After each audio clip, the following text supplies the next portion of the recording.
నమస్తే, welcome to Telugu news. నేను గోపికృష్ణ. మా ఇన్పుట్ ఎడిటర్ విజయవాడ నుంచి సుభాకర్ గారు జూమ్లో జాయిన్ అవుతున్నారు. సుభాకర్ గారు వెల్కమ్ అండి. వెల్కమ్ గోపి గారు. సుభాకర్ గారు, ఏంటి అంబట్రాయుడు విషయంలో కీలకమైనటువంటి ట్విస్ట్ అనాలా, లేదంటే మనం ఆల్రెడీ ముందే చెప్పేశాం, ఇంకొకటి మాత్రమే మిగిలింది మనం చెప్పిన వాటిలో కృష్ణదేవరాయలు టీడీపీలోకి ఎప్పుడు అనేది. కృష్ణదేవరాయలు విషయం చెప్పాం, కేసీఆర్ నాని విషయం చెప్పాం, అంబట్రాయుడు విషయం కూడా జనసేనలోకి వెళ్తున్నారనే విషయాన్ని చెప్పాం. అంబట్రాయుడు విషయంలో ఇంత తతంగం నడవడం వెనక కీలకమైనటువంటి వ్యక్తులు ఎవరు? ఎందుకు వైసీపీలోకి వెళ్ళారు? ఎందుకు యూటర్న్ తీసుకున్నారు?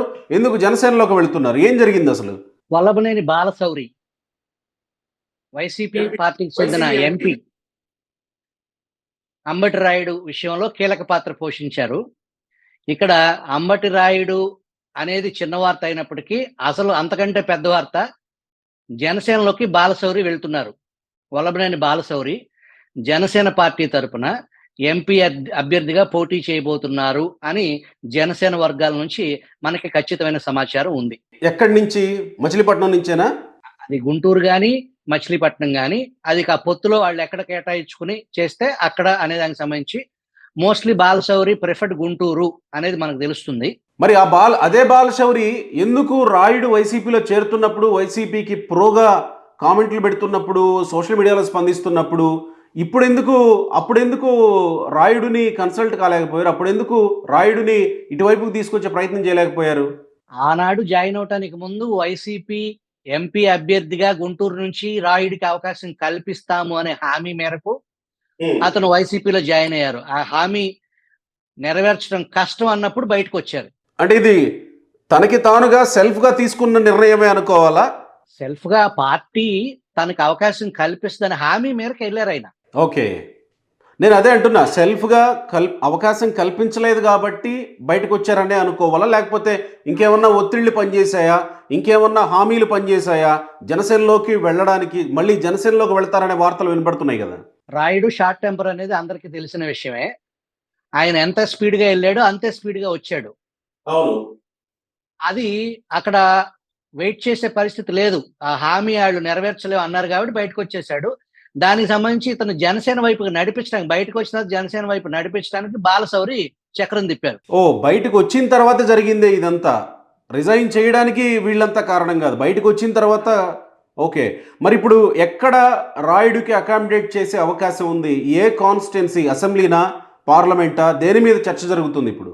ఖచ్చితంగా గుంటూరు జిల్లాలో పొత్తులో భాగంగా టీడీపీ జనసేన కూటమిలో ఎక్కడో చాటు నుంచి అంబటి రాయుడు జనసేన నుంచి పోటీ చేస్తాడు అసెంబ్లీకి అనేది మనకు వార్తలు అందుతున్నాయి. ఓకే, సో ఇప్పుడు జనసేన టీడీపీ ఉమ్మడి అభ్యర్థిగా బాలశౌరి గుంటూరు ఎంపీగా కంటెస్ట్ చేసే అవకాశం ఉందా? ఆ అవకాశం మెరుగ్గా ఉంది, దాన్ని కాదనలేము. మచిలీపట్నమా గుంటూరా అనే దాంట్లో స్పష్టత రావాల్సి ఉంది. ఇవాళ కొన్ని సోషల్ మీడియాలో తిరుగుతున్నటువంటి వార్త, గుంటూరు ఎంపీ గల్లా జయదేవ్ చెవిరెడ్డితో భేటీ అయ్యారనేటువంటి వార్త. Is it true? అది భేటీ కాదు. జనరల్ గా గల్లా జయదేవ్ ఫ్యామిలీ స్పష్టంగా, ఇంక్లూడింగ్ గల్లా జయదేవ్, రాజకీయాలకి నిష్క్రమణ అని చెప్పేసి ఆల్రెడీ ప్రకటించారు. Galla Jayadev a business man.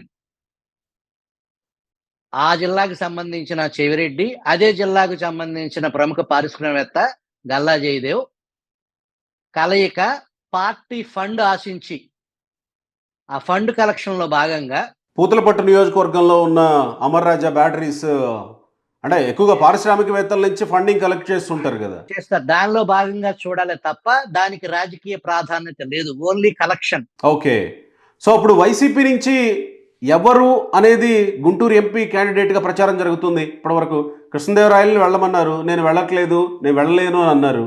ఎవరు వచ్చే అవకాశం ఉందనే దాని మీద ఏమన్నా ఇప్పటివరకు ఏమన్నా స్పష్టత వచ్చిందా? దానికి 2-3 అభ్యర్థుల పేరు పరిశీలన ఉన్నాయి, కానీ వాళ్ళు కన్ఫ్యూజ్ లో ఉన్నారు. ఇంకా పలానా అనే దానికి సంబంధించి ఒక క్లారిటీ వాళ్ళకే లేదు. ఓకే, సో ఇదంతా రాయుడు తనకి తాను కేంద్రంగా చేసుకున్నదే. రాజకీయాలు కొంతకాలం దూరంగా ఉంటాను, నేను ఐపీఎల్ పోతున్నాను, ముంబై ఇండియన్స్ తరపున ఆడబోతున్నాను, ఏదో దుబాయ్కో ఎక్కడికో వెళ్ళబోతున్నానని చేసింది.